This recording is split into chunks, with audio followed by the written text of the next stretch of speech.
Hello again, and welcome to Back Then, Right now. where we talk about how things were back then and why they matter right now. What comes to mind when you think of revenge? Maybe it's getting back at a sibling or classmate after they got under your skin.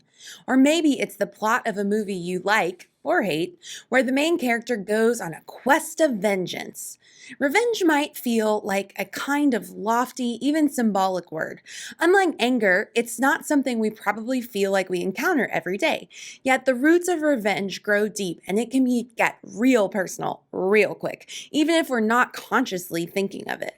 Yeah, for most of us, revenge and retaliation don't unfold like a Quentin Tarantino film, full of plotting, monologues, and lots of blood. And yet, that's not a bad place to start, because revenge is one of those things that may be best understood through art and storytelling, and that was the case long before we put it to film. So remember, back then, Jesus inhabited a Greco-Roman world and culture, and as it turns out, revenge and violence had a solid footing in Greek dramas and epics even back to the Iliad and Odyssey. But revenge wasn't just a narrative device, it was a reflection and even a vital part of what Pat described in his sermon as an honor-shame society. Getting someone back for wronging you, whether through insult or injury, was just a given, particularly for Greek understandings of masculinity. If someone insulted you or otherwise wronged you, it wasn't just a case of hurt feelings. It was a mar on your honor, and if it wasn't rectified, that is, if you didn't get them back, it was a shame to you, a sign of weakness, a dock in your social status, a corner off your man card, which was an idea as absurdly toxic back then as it is right now. But even with this social system, revenge wasn't all cut and dry, and this, believe it or not, is revealed by the genre of Greek tragedy. When it came to revenge, there were sort of two categories. The first is what we just described, a matter of preserving one's honor. You could almost think of it as a kind of public revenge. After all, that comes with the territory when it comes to social status. You've got witnesses to your being wronged, and so you need to recover, save face. You strike back, reclaim your honor, eye for an eye, there you go. But then there's the non-public revenge, the private revenge, the blood feud, the kind where you have been wronged so deeply, so personally, that you are going to retaliate to the highest degree. It's the kind that subverts the honor-shame social system because it gets so ugly and people don't even want to talk or gossip about it. And it's that kind of blood-soaked personal revenge that Greek tragedians like Aeschylus really dipped into. Quick refresher, tragedies are the kind of theater with the mask, because that's how they make you feel. Greek tragedies like Eumenides serve to depict the grave consequences of personal pursuits of revenge.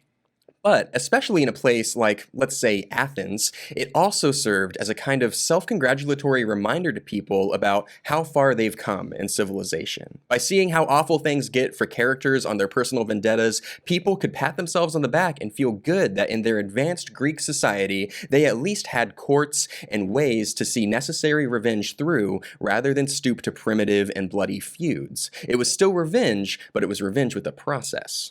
And with that, could it be? Yes, I think we've got our very first perfect Back Then Right Now. Now, of course, we here at Back Then Right Now understand that there's no one perfect analogy between the first century and the 21st century. But come on, people. Public, socially acceptable revenge versus private, ugly, secretive revenge? That's not just our social dynamics, but it's part of how we govern and pass judgment in the legal sense. In Athens, the implementation of legal process for retaliation didn't eliminate revenge, and it didn't represent society's moral victory over the compulsion to seek it. And yet, we try and feel like we're separate from the more devastating parts of revenge by looking at the more tragic cases and thinking, well, at least I'm not like that. It can be hard to face it, but when it comes to retaliation and revenge, our civilized American way of life is just another stage for Greek tragedy. Now, we know that's a pretty heavy topic, so like any polite Christian would, let's change the subject to beggars. Because there's just this last little verse here that Jesus tags onto this section that seems out of place, but actually makes his point crystal clear. Because after talking about non-retaliation and resisting the urge to defend and protect your status, he shifts the power dynamic. When before he was talking about responding to those more powerful than you, he finishes by saying, "Give to those who beg from you, and don't refuse anyone who wants to borrow from you." Kind of a weird punctuation mark to talking about revenge.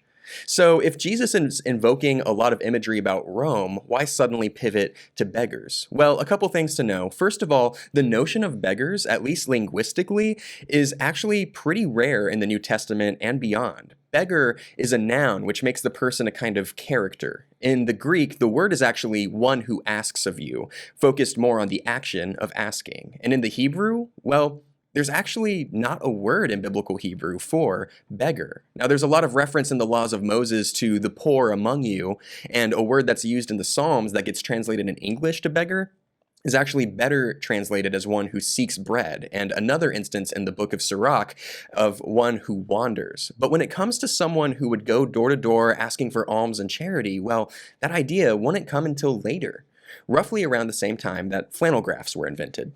But this actually ties directly into the world of revenge, shame, and status. Because it's one thing when your status is threatened by someone doing wrong to you, but are you willing to lay down your status for someone who's beneath you, who's asking for something?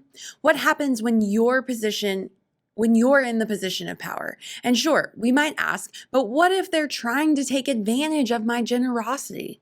Strangely enough, Jesus doesn't make a caveat. Return no wrong and refuse no one, because when you follow Jesus, you cannot be preoccupied with where you stand in society.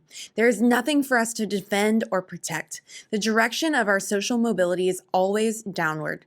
That was a hard word for those listening to Jesus back then when they didn't have high social status, and it's a hard word for us right now when we do have high social status.